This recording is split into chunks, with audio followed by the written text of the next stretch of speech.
You know what we need to do?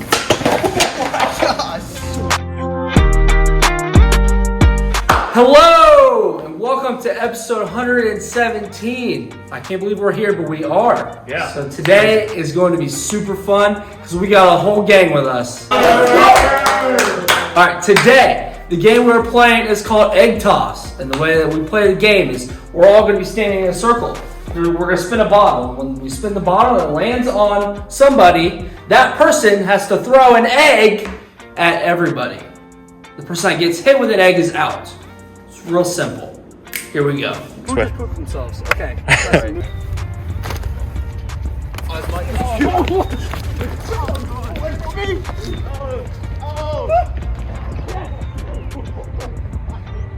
Michael, since you threw, you spin next.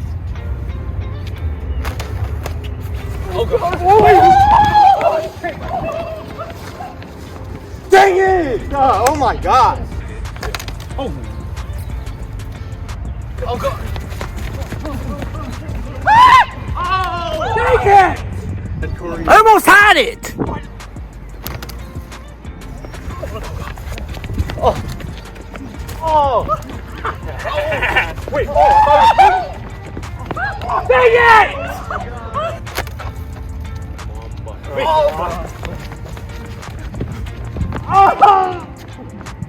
Dang it! Oh crap! No way! Oh my God! Alright guys, we're continuing our series called More. This series, I believe, has been so refreshing even to me and some of our leaders, just the discussions that we've had. So Pastor Jesse, thank you for everything that you're doing to make this incredible. You are so welcome. It's my pleasure. Well, you work at Chick-fil-A? Anyway. We're going to talk about a guy named Paul, who actually had a different name in the beginning of his life, Saul. So when I say Saul and I say Paul, we're talking about the same person. So he starts out as Saul, and he was a guy who was actually one of the main guys in charge of persecuting the early church. So in the book of Acts, which we're actually talking about as a church right now, so it's kind of cool that we're lining up here. Cool. So Saul was basically seeking out Christians, followers of, they called it the way, which we talked about a few weeks ago. Jesus is the way, the truth, and the life. Followers of the way, Jesus, and killing them because of their faith, because it was starting to really grow and take off. And the religious leaders of the time were not happy with that because they were departing from the way they were teaching and going Jesus' way. And so we actually see the first mention of this guy named Saul in Acts chapter 8, verse 1. Saul approved of their killing him. So basically he's there and says, yep, good job. In the next chapter in Acts, chapter 9, verses 1 and 2, meanwhile, Saul was still breathing out murderous threats against the Lord's disciples.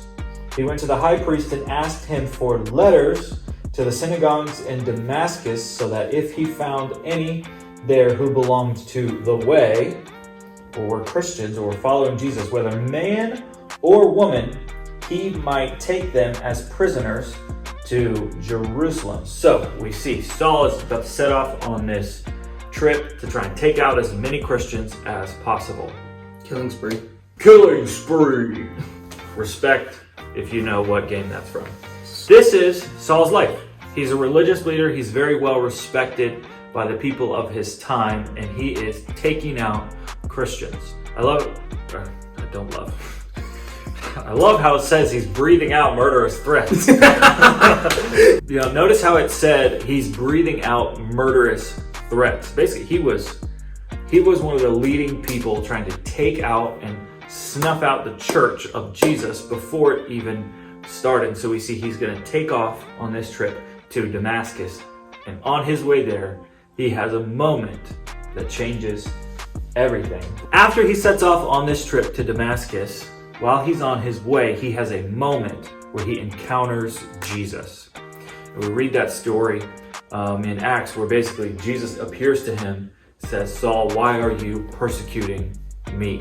And he has this moment where he realizes he's been doing the wrong thing, decides to change his ways, and there's this Whole crazy story. We got to read it in Acts chapter 9, where he's like blind for a couple days. He finds his way to somebody that's following Jesus, and he kind of helps him. And then we pick up the story a few days later in Saul's life. Acts chapter 9, verses 19 and 22. It says, Saul spent several days with the disciples in Damascus. At once he began to preach in the synagogues that Jesus is the Son of God. All those who heard him were astonished and asked, "Isn't this the man who raised havoc in Jerusalem among all those who called on this name? And hasn't he come here to take them as prisoners to the chief priests?" Yet Saul grew more and more powerful and baffled the Jews living in Damascus by proving that Jesus is the Messiah. Michael, 63, you spin next.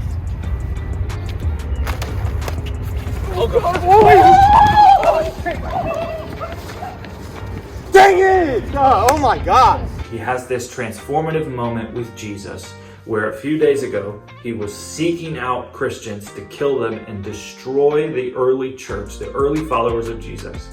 Has a one moment on the road to Damascus, and a few days later is now preaching and teaching in the synagogues and is baffling people because, hey, isn't that guy that was trying to kill us? Isn't that guy that was causing all those problems? Isn't that same guy? But yet it says he grew more and more powerful and baffled them with the way Jesus was moving in their life. And Saul's name was later changed to Paul. And this same guy is the guy who wrote most of the New Testament that we read today. So like books like Romans and Galatians and 1st and 2nd Corinthians, Paul wrote all of those. This same guy right here. And it's so crazy, and I love how we can see somebody that is so opposite of following Jesus have one moment in their life that completely changes the trajectory of everything that's going to happen next. The point of today is that one moment with Jesus, the same way we see in Saul/Paul's life, one moment with Jesus is greater than all the rest. All the moments that led to Saul being angry at Christians, I mean, who knows? Like, you got to think about, why would Saul be so angry at these Christians to the point of wanting to kill them just because they believe in some guy named Jesus? What are all those moments that led him to that place?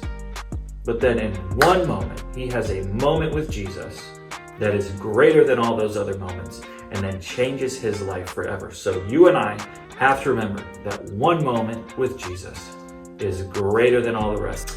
The moments in your life that have maybe made you feel like you're not worthy, or, you're not deserving enough, or, I'm not going to be able to, reach anybody or impact people's lives. I'm not going to be able to help anybody because I'm super jacked up. Let me tell you right now, you're not more jacked up than Saul was.